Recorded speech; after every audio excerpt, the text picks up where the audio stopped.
शुरुआत में ये कहानी एक बिल्कुल आम टीनेज लड़के की लगती है जिसकी जिंदगी बाकी बच्चों जैसी ही चल रही होती है, लेकिन एक अजीब रात सब कुछ बदल देती है। देखते ही देखते वह ऐसे खतरनाक राजों और डरावने जीवों की दुनिया में फंस जाता है जहाँ से निकलना बिल्कुल भी आसान नहीं होता। हम स्टीव को एक अंतिम संस्कार में खड़ा देखते हैं जहाँ वह अपने सबसे अच्छे दोस्त डैरेन को आखिरी विदाई दे रहा होता है, लेकिन असली झटका तो तब लगता है जब पता चलता है कि डैरेन मरा ही नहीं है। वह तो ताबूत के अंदर आराम से लेटा हुआ अपने फोन पर गेम खेल रहा होता है जैसे कुछ हुआ ही ना हो। अब चलते हैं कुछ दिन पहले जब ये सब शुरू भी नहीं हुआ था। उस समय डैरेन की जिंदगी बिल्कुल सामान्य थी। उसका परिवार उससे बहुत प्यार करता था। वह रोज की तरह स्कूल जाता था और अपना ज्यादातर समय अपने सबसे अच्छे दोस्त स्टीव के साथ बिताता था। एक दिन स्कूल में डैरेन और स्टीव प्रोफेसर कर्सी की क्लास में बैठे होते हैं, लेकिन आज उनके टीचर का बर्ताव कुछ ज्यादा ही अजीब लग रहा। दोनों चुपके से स्कूल की छत पर पहुंच जाते हैं और मजे मजे में वहां लगे लैंप तोड़ने लगते हैं, लेकिन उनकी ये शरारत ज्यादा देर तक नहीं चलती। क्लास के अंदर से ही प्रोफेसर कर्सी उन्हें देख लेते हैं और दोनों बुरी तरह पकड़े जाते हैं। कुछ ही देर में इस शरारत की खबर डैरेन के घर भी पहुंच जाती है। उसके माता पिता उससे बहुत नाराज होते हैं। वे साफ कह देते हैं कि अब से वह स्टीव से दूर रहेगा। एक दिन दोनों सड़क किनारे किसी बात पर बहस कर रहे होते हैं कि तभी एक बेहद अजीब कार उनके सामने से गुजरती है। उस कार की नंबर प्लेट पर सिर्फ एक शब्द लिखा होता है, डेस्टिनी। तभी कार की खिड़की से कोई एक पर्चा बाहर फेंक देता है। जिज्ञासा में दोनों उसे उठाकर पढ़ते हैं। उस पर्चे में दुनिया के सबसे डरावने हॉरर शो का विज्ञापन होता है। उसमें ऐसे खतरनाक जीवों और हैरतअंगे बस यही पढ़ते ही डैरेन करतबों का वादा किया गया होता है जिन्हें देखकर किसी के भी रोंगटे खड़े हो जाए। कर्सी जैसे ही उस पर्चे को पढ़ते हैं उनके चेहरे के भाव तुरंत बदल जाते हैं। उसी रात जब पूरे घर में सब लोग गहरी नींद में होते हैं, दोनों चुपके से अपने अपने घर से निकल पड़ते हैं। उनका एक ही मकसद होता है, उस रहस्यमयी शो को अपनी आंखों से देखना। कुछ देर बाद वे उस जगह पहुंच जाते हैं, लेकिन वहां का माहौल देखते ही दोनों थोड़ा घबरा जाते हैं। तभी ऊपर से किसी की तरफ से एक कागज नीचे गिरता है। उसमें लिखा होता है कि अंदर जाने से पहले टिकट के पैसे नीचे रखो। स्टीव बिना देर किए पैसे रख देता है। दोनों कुछ देर इंतजार करते हैं, लेकिन अंदर से कोई जवाब नहीं आता। आखिरकार स्टीव चिढ़कर अपने पैसे वापस लेने के लिए हाथ बढ़ाता है। तभी अचानक एक छोटा सा डरावना जीव कहीं से निकलता है और उसके हाथ पर जोर से काट लेता है। दोनों हिम्मत जुटाकर अंदर की तरफ बढ़ जाते हैं, लेकिन मुख्य शो में जाने से पहले दरवाजे पर खड़ा एक अजीब आदमी उनका रास्ता रोक लेता है।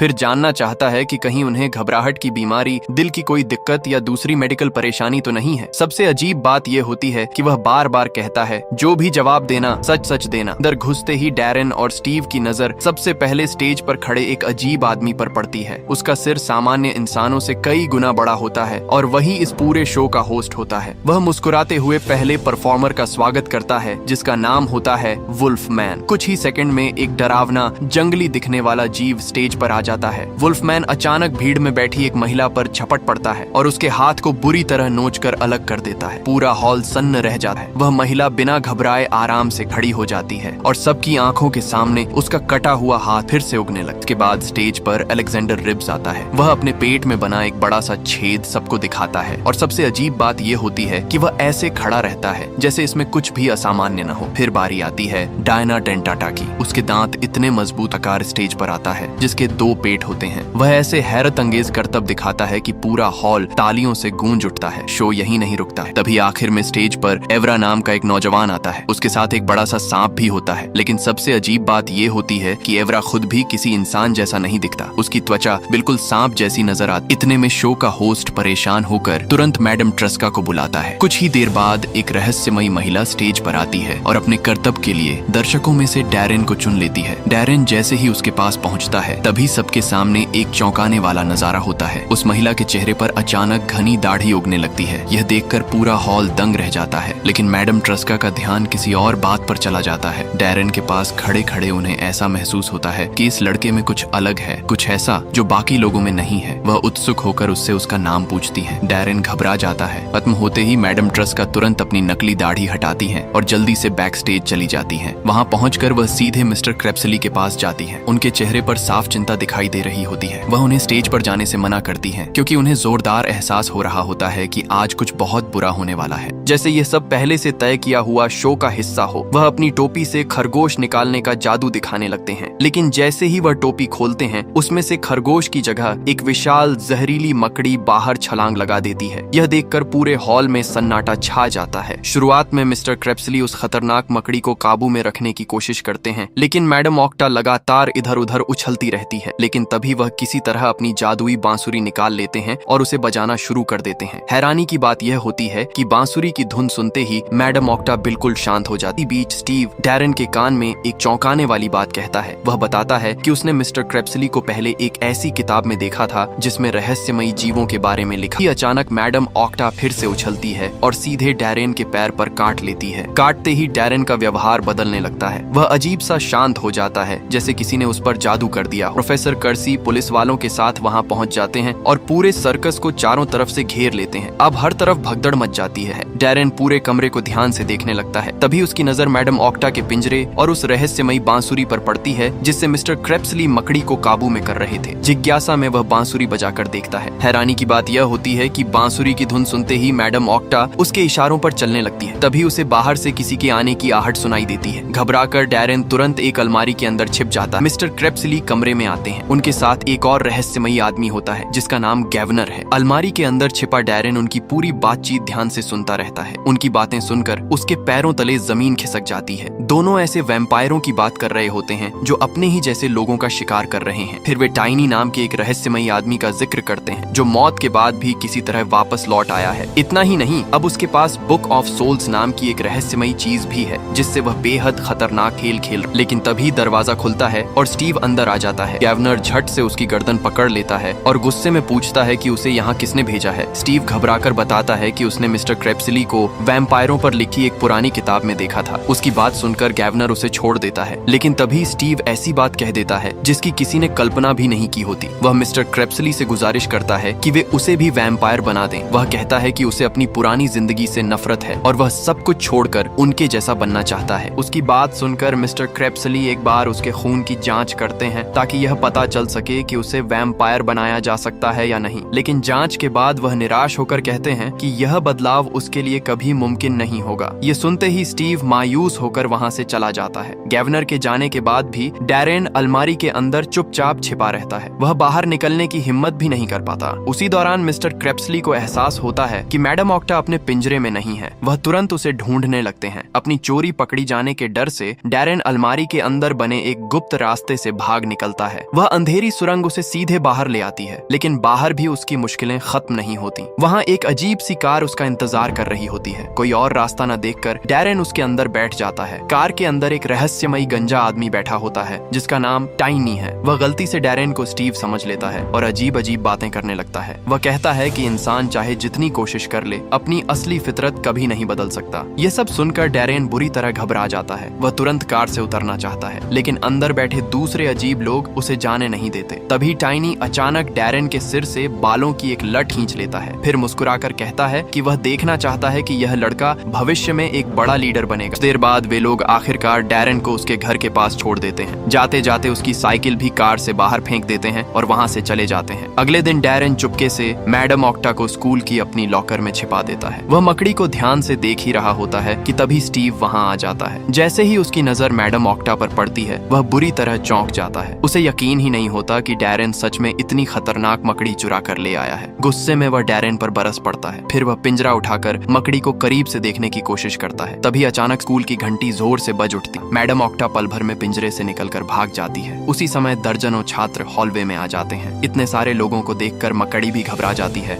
डैरेन तुरंत अपनी जादुई बांसुरी निकालता है ताकि मैडम ऑक्टा को फिर से काबू में कर सके, लेकिन बदकिस्मती से बांसुरी उसके हाथ से छूटकर नीचे गिर जाती। मकड़ी बचने के लिए पास की खिड़की की तरफ दौड़ती है। उधर स्टीव झट से एक झाड़ू उठाता है और उसे मारने के लिए उसके पीछे भाग पड़ता है। मैडम ऑक्टा तेजी से बच निकलती है। वह उछलकर पहले स्टीव के सिर पर और अगले ही पल उसे जोर से काट लेती है। झड़ चढ़ते ही स्टीव वहीं जमीन पर गिर पड़ता है और बेहोश हो जाता है। हमला करने के बाद मैडम ऑक्टा वहाँ से भाग निकलती है और हार लगाता है, लेकिन मिस्टर क्रेप्सली उसकी मदद करने से पहले उसके सामने एक बहुत बड़ी शर्त रख देते हैं। वह कहते हैं कि स्टीव को बचाने का सिर्फ एक ही तरीका है। डैरेन को आधा वैम्पायर बनना होगा और हमेशा के लिए उनका सहायक बनकर काम करना होगा। बदले में मिस्टर क्रेप्सली उसे मकड़ी के जहर का इलाज देंगे और टाइनी जैसे खतरनाक लोगों से भी उसकी रक्षा करेंगे। लेकिन जब उसे पता चलता है कि अगर उसने मना किया तो स्टीव की जान नहीं बचेगी, तब वह मजबूरी में हाँ कह देता है। इसके बाद मिस्टर क्रेप्सली उसका खून जांचते हैं और बताते हैं कि डैरेन का शरीर इस बदलाव के लिए बिल्कुल सही है। अब उसे आधा वैम्पायर बनाने की प्रक्रिया शुरू होती है। मिस्टर क्रेप्सली उसकी उंगलियों पर छोटे छोटे कट लगाते हैं। फिर दोनों एक दूसरे का हाथ पकड़ते हैं। अचानक डैरेन जमीन पर गिर पड़ता है। लाव पूरा होते ही मिस्टर क्रेप्सली क्रेप्सली डैरेन को अपनी पीठ पर बैठाते हैं और दोनों बिजली जैसी रफ्तार से अस्पताल की तरफ निकल पड़ते हैं। अस्पताल पहुंचने पर स्टीव बेहोश पड़ा होता है। उसके चेहरे पर मकड़ी के जहर का गहरा निशान साफ दिखाई दे रहा होता है। एक पल भी बर्बाद किए बिना मिस्टर क्रेप्सली अपनी बांह पर कट लगाते हैं और जहर का इलाज स्टीव के मुंह में डाल देते हैं। धीरे धीरे जहर का असर खत्म होने लगता है और स्टीव की हालत सुधरने लगती है। लेकिन तभी डैरेन की नई वैम्पायर ताकतें अचानक जाग जाती हैं। अनजाने में वह अस्पताल का इमरजेंसी अलार्म बजा दे। वहां से निकलने से पहले मिस्टर क्रेप्सली डैरेन को समझाते हैं कि अब उसे अपनी नई ताकतों पर पूरा काबू रखना होगा, वरना बड़ी मुसीबत खड़ी हो सकती है। अगले दिन डैरेन स्कूल तो पहुंच जाता है, लेकिन अब उसे हर चीज पहले से अलग महसूस होती है। बिना चाहे ही उसके नाखून ब्लैक बोर्ड पर गहरे निशान बना देते हैं। तभी उसे एहसास होता है कि अब वह पहले जैसा इंसान नहीं रहा। घर लौटते ही उसे इतनी जबरदस्त भूख लगती है कि वह फ्रिज में रखा हर सामान तेजी से खाने लगता है। लेकिन तभी उसकी छोटी बहन कमरे में आ जाती है। एक पल के लिए डैरेन के मन में उस पर हमला करने का ख्याल आता है। यह सोचकर ही वह खुद डर जाता है। वह पूरी ताकत से अपने ऊपर काबू करता है और किसी तरह उस खतरनाक इच्छा को रोक लेता है। उसी समय मिस्टर क्रेप्सली वहां पहुंचते हैं और डैरेन को एक बहुत दर्दनाक सच बताते हैं। वह कहते हैं कि अब वह अपने परिवार के साथ नहीं रह सकता। अगर वह सच में उन्हें सुरक्षित रखना चाहता है तो उसे हमेशा के लिए उनसे दूर जाना होगा। लेकिन इसके लिए एक और मुश्किल काम करना पड़ेगा। दुनिया की नजरों में उसे मरना होगा, यानी अपनी ही मौत का नाटक करना होगा। यह सुनकर डैरेन अंदर से पूरी तरह टूट जाता है। वह चुपचाप अपने परिवार को आखिरी बार देखता है और बिना कुछ बताए मन ही मन सबसे विदा ले लेता है। इसके बाद मिस्टर क्रेप्सली उसे एक अजीब सा पेय पिलाते हैं, जिससे उसके होंठ और उंगलियां पूरी तरह सुन्न हो जाती हैं। फिर वह अचानक उसका सिर इस तरह घुमा देते हैं कि देखने वालों को यही लगता है कि डैरेन की मौत हो चुकी है। कुछ समय बाद डैरेन का अंतिम संस्कार कर दिया जाता है। उसका पूरा परिवार आंसुओं के साथ उसे आखिरी विदाई देता है। स्टीव भी अपने सबसे अच्छे दोस्त को अलविदा कहने आता है। जाते जाते वह अपना मोबाइल डैरेन के ताबूत में रख देता है ताकि उसे अपनी आखिरी निशानी दे सके। लेकिन तभी उसकी नजर एक अजीब बात पर पड़ती है। उसे लगता है कि डैरेन के हाथों पर ताजा चोटों के निशान हैं। उसी रात जब कब्रिस्तान पूरी तरह सुनसान हो जाता है, मिस्टर क्रेप्सली चुपके से वापस लौटते हैं। वह डैरेन की कब्र खोदना शुरू करते हैं और कुछ ही देर में ताबूत तक पहुंच जाते हैं। ताबूत खुलते ही एक मजेदार नजारा सामने आता है। डैरेन बिल्कुल शांत लेटा होता है। अगले ही पल अंधेरे में छिपा खतरा सामने आ जाता है। टाइनी का एक खतरनाक साथी उन पर हमला कर देता है। उसका नाम मर्लो होता है, जो एक बेहद हिंसक वैम्पनीज है। बिना कोई मौका दिए वह मिस्टर क्रेप्सली को जोर से धक्का मारकर कब्रिस्तान में दूर फेंक देता है। इसके बाद दोनों के बीच जबरदस्त लड़ाई शुरू हो जाती है। लड़ते लड़ते वे डैरेन की खुली कब्र तक पहुंच जाते हैं। लड़ाई के दौरान एक समय ऐसा आता है जब मिस्टर क्रेप्सली दूर जाकर गिर पड़ते हैं। अब डैरेन बिल्कुल अकेला और बेबस। डैरेन पूरी ताकत से दौड़ पड़ता है, लेकिन वह ज्यादा दूर नहीं जा पाता। मर्लो पल भर में उसे पकड़ लेता है और एक बड़ी बोरी के अंदर बंद कर देता है। खुशकिस्मती से मिस्टर क्रेप्सली फिर से सही समय पर पहुंच जाते हैं। मिस्टर क्रेप्सली डैरेन का हाथ पकड़ते हैं और दोनों बिजली जैसी रफ्तार से हाईवे की तरफ भाग निकलते हैं। लो पूरी रफ्तार से उनकी तरफ दौड़ता है। उसी समय सामने से एक तेज रफ्तार ट्रक आता दिखाई दे। मर्लो सीधे ट्रक से टकरा जाता है। यहीं रुकती। ट्रक ड्राइवर जैसे ही नीचे उतरकर हालात देखने आता है, मर्लो उस पर भी बेरहमी से हमला कर देता है। उधर मिस्टर क्रेप्सली डैरेन को लेकर सीधे सर्कस कैंप पहुंच जाते हैं। यहाँ आकर डैरेन पहली बार एक हैरान कर देने वाली बात देखता है। जिन अजीब जीवों को वह अब तक राक्षस समझता था, वे सब यहाँ एक परिवार की तरह मिलजुल कर रहते हैं। कुछ देर बाद मिस्टर क्रेप्सली मिस्टर टॉल को बताते हैं कि टाइनी अब डैरेन के पीछे पड़ चुका है और उसे पकड़ने की कोशिश कर रहा है। टेंट के बाहर खड़ा डैरेन उनकी पूरी बातचीत चुपचाप सुन लेता है। थोड़ी देर बाद कैंप में घूमते हुए उसकी मुलाकात रेबेका नाम की एक लड़की से होती है। दोनों बातें करने लगते हैं, लेकिन तभी मिस्टर टॉल उन्हें देख लेते हैं। वह रेबेका से कहते हैं कि डैरेन को एवरा के टेंट तक छोड़ आए, क्योंकि अब से वही उसका नया रहने का ठिकाना होगा। रास्ते में रेबेका एक छोटे से अजीब जीव से डैरेन को रास्ता दिखाने के लिए कहती है, लेकिन डैरेन उस नन्हे जीव पर जरूरत से ज्यादा भरोसा कर लेता है। अगले ही पल वह छोटा सा जीव अचानक उसे काट लेता है। तभी मैडम ट्रस्का वहां पहुंच जाती हैं और अपनी चालाकी से उस छोटे से मॉन्स्टर का ध्यान दूसरी तरफ भटका देती हैं। इस तरह डैरेन एक और मुसीबत से बच जाता है। लेकिन कुछ ही पल बाद मैडम ट्रस्का का बर्ताव फिर से अजीब हो जाता है। वह ऐसी रहस्यमयी बातें करने लगती हैं जिनका मतलब वहां मौजूद किसी को भी समझ नहीं आता। इसके बाद एवरा डैरेन को उसका नया कमरा दिखाने ले जाता है। डैरेन सोचता है कि अब शायद दोनों आराम से बातें करेंगे, लेकिन एवरा अचानक उसके हाथ पर चिपचिपा सा स्लाइम लगा देता है। यह देखकर डैरेन हैरान रह जाता है, यो जबकि एवरा जोर जोर से हंसने लगता है। उधर मैडम ट्रस्का और मिस्टर क्रेप्सली के बीच किसी बात को लेकर बहस शुरू हो जाती है। बहस बढ़ते बढ़ते इतनी तेज हो जाती है कि मैडम ट्रस्का की दाढ़ी फिर से अपने आप बढ़ने लगती है। आखिरकार मिस्टर क्रेप्सली उन्हें प्यार से किस करते हैं और तभी उनकी दाढ़ी वापस सामान्य हो जाती है। इसके बाद दोनों का झगड़ा झगड़ा भी शांत हो जाता है। दूसरी तरफ स्कूल में कुछ लड़के डैरेन की मौत का मजाक उड़ाने लगते हैं। उनमें से एक तो यहाँ तक कह देता है कि डैरेन बहुत बोरिंग था और उसे कोई पसंद भी नहीं करता था। स्टीव यह सुनते ही अपना गुस्सा खो बैठता है और उस लड़के के मुंह पर जोरदार मुक्का मार देता है। लड़ाई की वजह से प्रोफेसर कर्सी उसे क्लास से बाहर निकाल देते हैं। गुस्से और दुख में डूबा स्टीव स्कूल की छत पर जाकर अकेला खड़ा हो, तभी अचानक टाइनी उसके सामने आ जाता है। वह स्टीव को एक ऐसा सच बताता है जिसे सुनकर उसके पैरों तले जमीन खिसक जाती है। टाइनी कहता है कि डैरेन मरा नहीं है, वह अभी भी जिंदा है। पहले तो स्टीव को इस बात पर बिल्कुल यकीन नहीं होता। फिर टाइनी उसके मन में झर घोलना शुरू कर देता है। वह कहता है कि वैम्पायर बनने का सपना हमेशा से स्टीव का था, लेकिन डैरेन ने वह मौका उससे छीन लिया। धीरे धीरे स्टीव के दिल में अपने ही सबसे अच्छे दोस्त के लिए गुस्सा और नफरत भरने लगती है। इतना ही नहीं, टाइनी उसे अपने साथ मिलकर भविष्य में दुनिया पर राज करने का लालच भी देता है। उधर सर्कस में डैरेन अपनी नई जिंदगी के साथ तालमेल बैठाने की कोशिश कर रहा होता है। मिस्टर क्रेप्सली जितना तेज बनने के लिए डैरेन रोज अपनी स्पीड की प्रैक्टिस करता है, लेकिन उसे अभी तक अपनी नई ताकतों पर पूरा कंट्रोल नहीं होता। इसी वजह से दौड़ते दौड़ते वह सीधे एक साइन बोर्ड से टकरा जाता है। उस शाम पहली बार डैरेन अपने नए साथियों के साथ खुलकर समय बिताता है। पूरा सर्कस एक परिवार की तरह हंसी मजाक कर रहा होता है और हर तरफ खुशियों का माहौल होता है।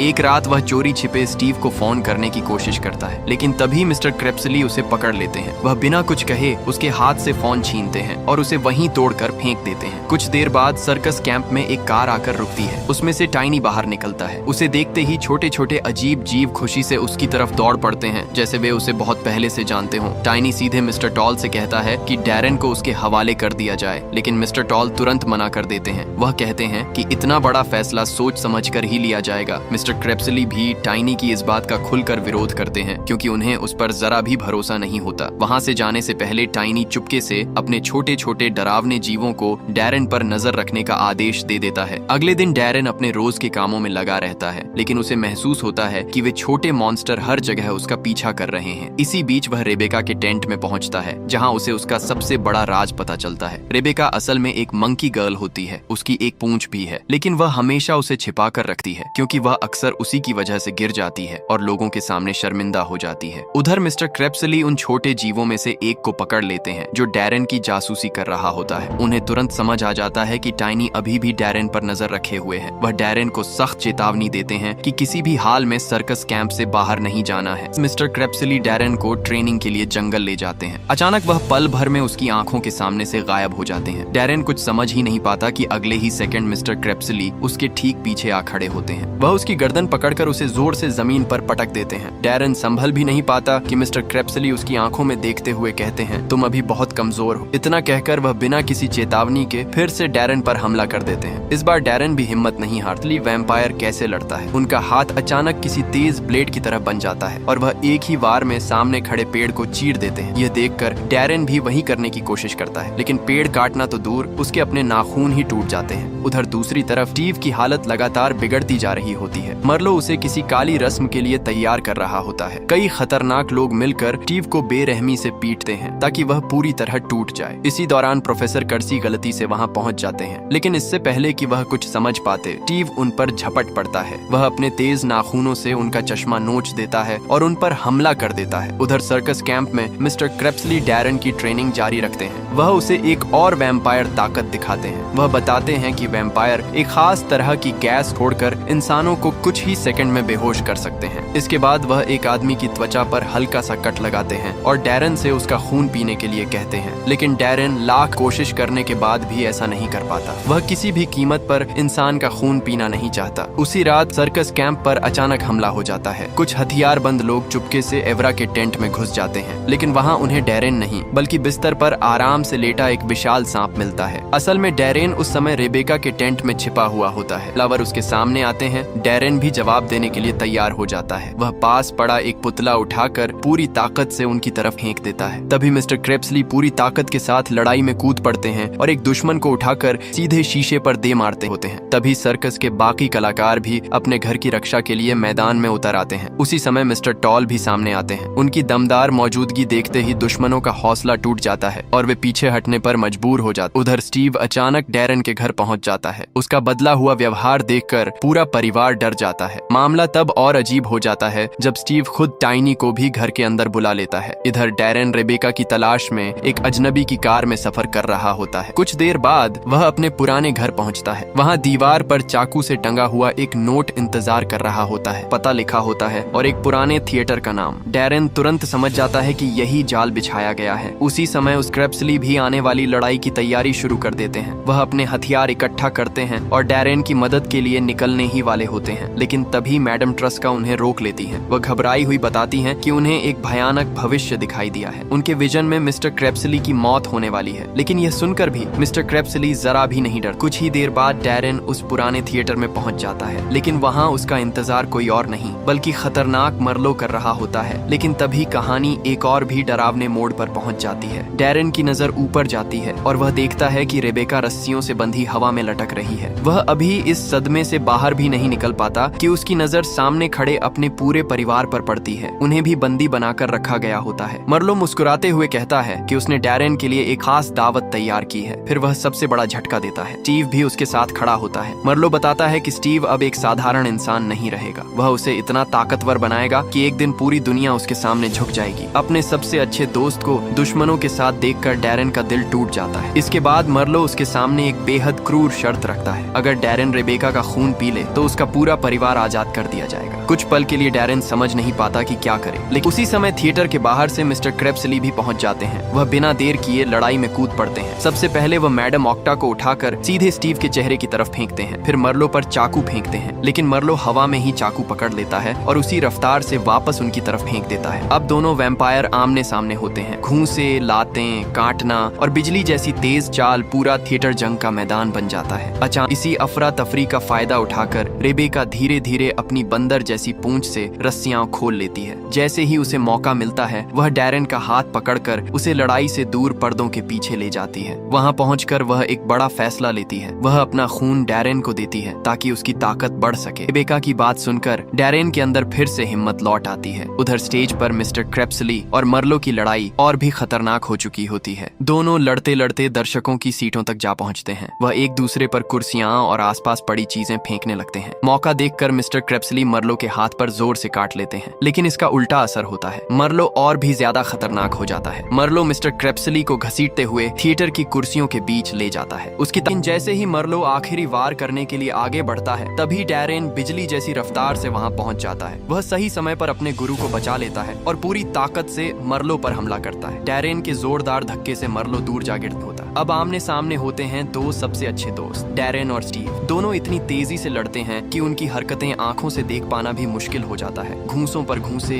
तेज हमले और दिल में भरा गुस्सा। कुछ ही सेकंड में पूरी लड़ाई थिएटर के एक लंबे गलियारे तक पहुंच जाती है। अचानक स्टीव अपना सिर डैरेन के सिर से जोर से टकराता। तभी अचानक टाइनी उनके बीच आ जाता है। वह बिल्कुल शांत आवाज में कहता है कि यह सब पहले से लिखा हुआ था। उसके मुताबिक उनकी किस्मत पहले ही तय हो चुकी है और कोई भी उसे बदल नहीं सकता। फिर वह डैरेन की तरफ देखकर कहता है कि एक दिन वह खुद उसे ढूंढता हुआ आएगा, क्योंकि शायद एक दिन डैरेन उन राक्षसों से भी ज्यादा खतरनाक बन जाएगा जिनसे वह आज नफरत करता है। लेकिन डैरेन बिना डरे उसका जवाब देता है। वह कहता है, मेरी ताकत यह तय नहीं करेगी कि मैं कैसा इंसान बनूंगा, मेरे फैसले तय करेंगे कि मैं कौन हूँ। डैरेन की यह बात सुनकर टाइनी सिर्फ हल्का सा मुस्कुराता है। मरलो की लाश के पास जाता है और कोई रहस्यमयी जादू करता है। देखते ही देखते मरलो का शरीर सिकुड़ने लगता है। कुछ ही सेकंड में वह खतरनाक वैम्पायर एक छोटे से अजीब जीव में बदल जाता है। यह नजारा देखकर हर कोई हैरान रह जाता है। इसके बाद डैरेन चुपचाप अपनी छोटी बहन से आखिरी बार मिलने जाता है। वह जानता है कि अगर उसके परिवार को सच पता चल गया तो उनकी जान हमेशा खतरे में रहेगी। इसलिए वह उन्हें सम्मोहित करने का फैसला करता है ताकि वे भूल जाएं कि डैरेन अब भी जिंदा है। कुछ समय बाद डैरेन और रेबेका अकेले में बात करते हैं। दोनों पहली बार अपने दिल की बात एक दूसरे से कहते हैं। तभी पता चलता है कि रेबेका भी डैरेन को पसंद करती है। दोनों मुस्कुराते हैं और एक प्यारा सा किस करते हैं, जिससे उनकी नई शुरुआत हो जाती है। उधर सर्कस कैंप में मिस्टर टॉल सभी कलाकारों को इकट्ठा करते हैं। अब फैसला होना है कि डैरेन को इस अजीब लेकिन प्यारे परिवार का हमेशा के लिए हिस्सा बनाया जाए या नहीं। एक एक करके सभी अपनी राय देते हैं और क्रेप्सली मैडम ऑक्टा से मिलने जाते हैं। लड़ाई में घायल होने के बाद अब वह धीरे धीरे ठीक हो रही होती है। तभी गैवनर भी वहां पहुंचता है। दोनों मिलकर डैरेन के भविष्य की बात करते हैं। आखिर में डैरेन अपने कमरे में लौटता है, जहां उसके लिए एक खास तोहफा रखा होता है। ये कोई साधारण ताबूत नहीं बल्कि एक मॉडर्न कॉफिन होता है, जिसके अंदर स्टीरियो सिस्टम भी लगा होता है। इसे देखकर डैरेन मुस्कुरा देता है। यहीं पर यह रोमांचक कहानी खत्म होती है।